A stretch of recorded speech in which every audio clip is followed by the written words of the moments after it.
just upright, light on the feet. When he needs to, implements lateral movements. And if you're Conti right now, if I'm another big shot. Sent the sweat on water. He rocked him with the jab. I mean, right now it's almost like Tunkara can't miss.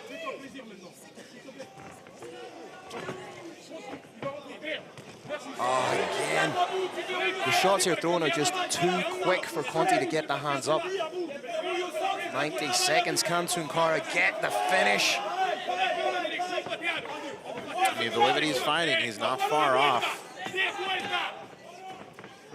As you say, everything I don't want to be disrespectful to Conti, but Tunkara is essentially toying with him here in the third and final round.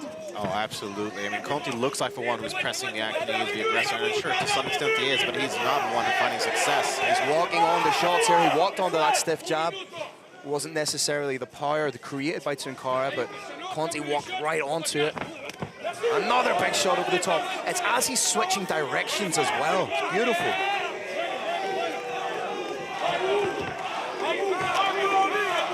Partisan crowd shouting Abu here. Good sprawl there from the Argentine, but look. Trying to clamp down on the Wizard, but ends up getting taken down himself. 30 seconds left to go in the third and final round. Tunkara very much in cruise control right now. Final 20 seconds of the third round. Tunkara brutalizing his opponent's legs. Tried to work for the big hammer fist.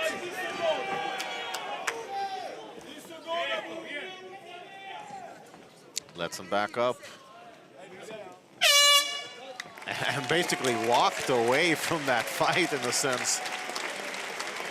And for only the second time in his professional career, Abu Yondaime Tunkara goes to a judge's decision, and I think Stevie Wonder could even see that he's won this fight. Oh yeah, absolutely.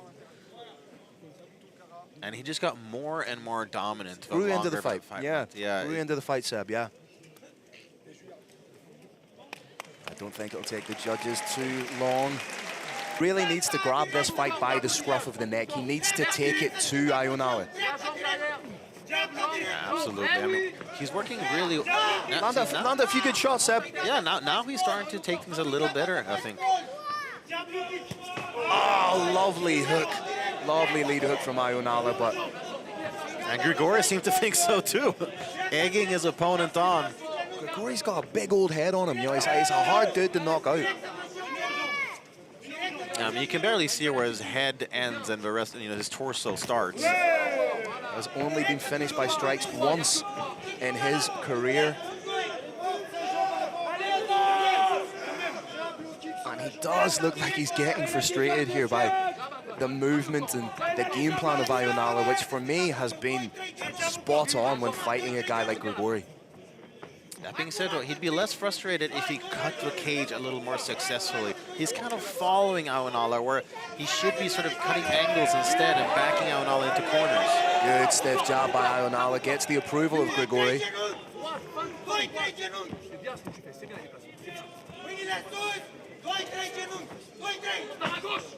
Grigori, like you said, he looks like he's trying to cut the angles a little bit better now. He has occupied the center of the cage.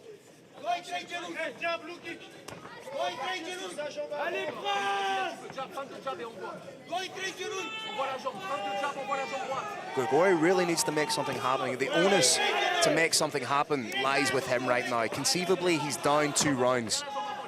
Yeah, all things point towards that. And even though he is the one pressing the action, I'd say that even here in the third outing, Ionala is one up on points just because he's the one landing more successfully. If you're Grigori, you have to just throw caution to the wind here. You know, approach the fight approach this round with reckless abandon. He's trying to call Ionala into a brawl, but Ionala doesn't need to do that. Ionala's fighting a smart game. He doesn't need. It's not going to work trying to call a fighter who's winning a fight into like a throwdown. Yeah. Nice evasive head movement from Ionala, who's fighting so intelligently. Grigori now has him. He should follow up on those. He landed. He was just shy with the straight shot, but instead of following it up, he let Ayunala circle his way off the cage. I mean, maybe that's fatigue or hard to say exactly what, but I mean, Grigori, he could make a couple adjustments that would really improve his chances. He's starting to land a little bit more. 2 minutes with which to work. There we see a little bit more from Grigori. You see, if he was following, had he gone the other direction, you know, gone a little bit more to the right side, he would have backed Ayunala into one of the corners. You have to respect the professional approach from Ayunala. He's not being beaten into a rock'em sock'em style fight. He eats a big jab there. 90 seconds. It really is do or die now for Grigori. Yeah, I mean, he can't expect Ayunala to stand in front of him, no. Yeah, to change a winning concept just for the pleasure of throwing down in the middle of the cage.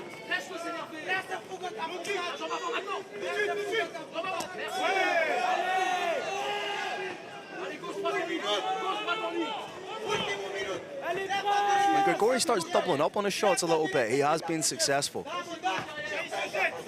And it might be frustration as well. He's looking for that knockout shot. He's been planted on his back for 2 rounds. Nice head movement and reply from Ayunala. I mean, we're reaching the final 30 seconds. And Mr. Grigori, I think you should just throw the craziest flurry you've ever thrown. Just chain together 7-8 strikes. Yeah, charge forward. Yeah, just hope that one of those shots lands. Attack in a blitz.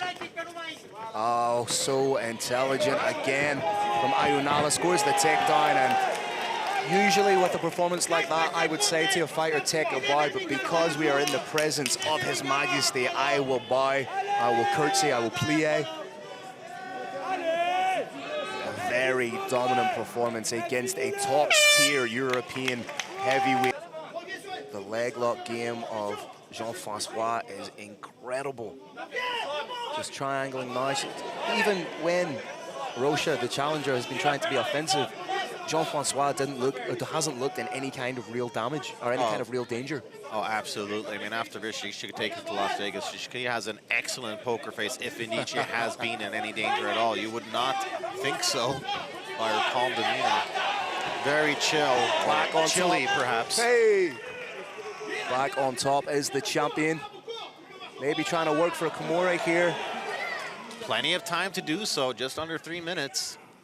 She's doing a good job of getting her leg over the head now.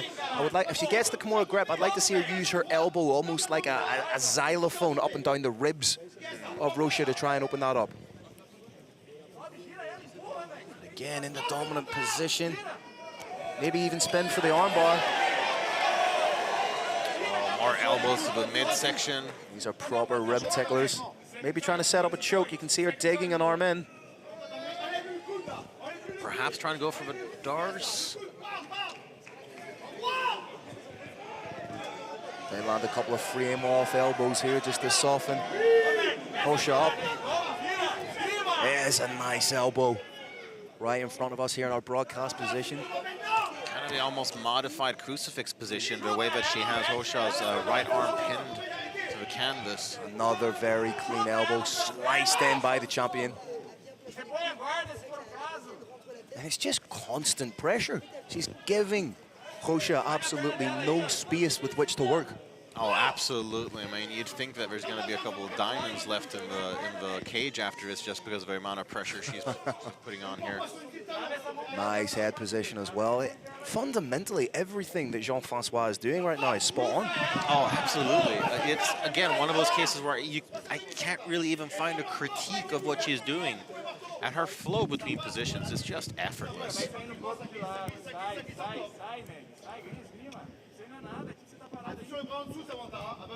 Coming up to the final minute of the third round.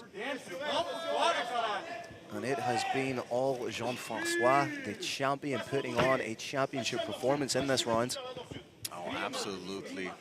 And it really is, you know, a testament to, you know, follow your dreams. It's never too late. I mean, she was, by all, you know, stats and such, She was too old to make the move to MMA when she did, but clearly she's making it work.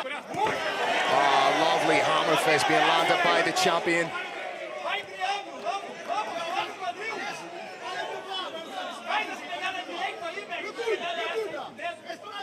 Rocha trying to separate, or trying to isolate an arm for the arm bar, but it was the triangle attempt the last little bit of pep she had.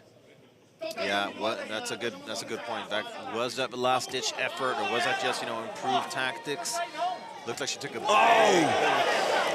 Beautiful shot. Momentarily, we've seen Rocha flat back there. That's often a sign of fatigue, but now she's being active. She's trying to dig in again for the ankle, for the calf, but she eats shots for it.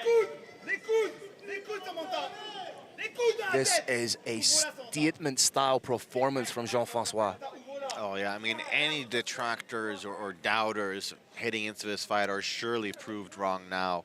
And honestly, it's like, what can you look at for negatives heading in, like in this performance? It truly is a very, very impressive all-round performance from Jean-Francois. Sure, we've seen most of her success on the ground, but again, on the feet, her tie clinch against the Brazilian Muay Thai champion has really been very, very strong. She has had the upper hand in almost every striking exchange.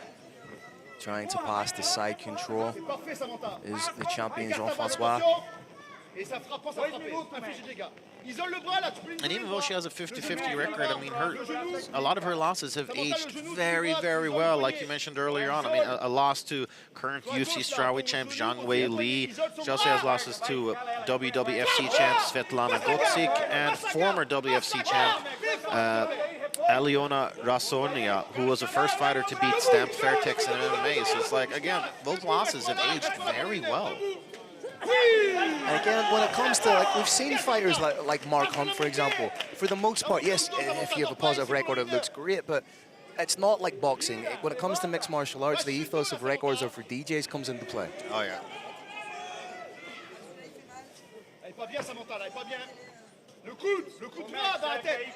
Nice little short elbows from Jean-Francois. And she's landing. I wouldn't go as far as to call this intelligent defense by any stretch of the imagination. Yeah, absolutely. It's more desperation than anything else. Nice hammer fist and lands enough shots. May take the back here. She's very high up. There, she's readjusted. This is a lot more dangerous. One hook in, trying to get that second hook. She's got it. She's got the second hook. She is on a run of 2 wins via rear naked choke. Can she make it 3 in a row, or can she just land fight-ending ground and pound? This is very, very close to getting stopped. Heavy shots here from the champion. Oh, big elbow. Referee taking a long, hard look at this. These are some spicy elbows for sure here from the champ. Final 10 seconds. She might want to just empty the tank here. These are so spicy, I'm getting heartburn just watching them. Wow. Finishing the round again, incredibly strong is the champion, Samantha Jean-Francois. And again, it's very much an uphill battle now for the challenger. Yeah, she's got to, I guess, duplicate some of the success she had there early on in the 4th round and then just crank it to 11. It's do or die now, really. But the question has to be asked, this being the first time she has gone to a 4th and indeed now a 5th round, how much does she have in the tank? Have the reserves been depleted? I mean, especially with the way that round ended, she was eating some heavy shots. And, you know, those kinds of strikes, if you don't just hurt, they do zap your energy as well. By shadow of a doubt, Seb. Oh, that was a vicious elbow. Rocha got to her feet there, and you can see the hematomas on the forehead of Rocha. Champion still looks very fresh. Yeah.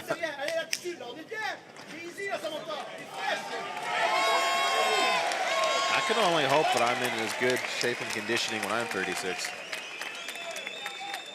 Great embrace there between these two warriors.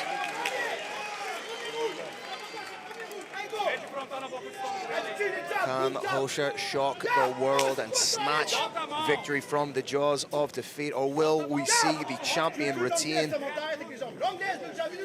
Dominant from pretty much start to finish. Again, there's that tie clinch you were talking about.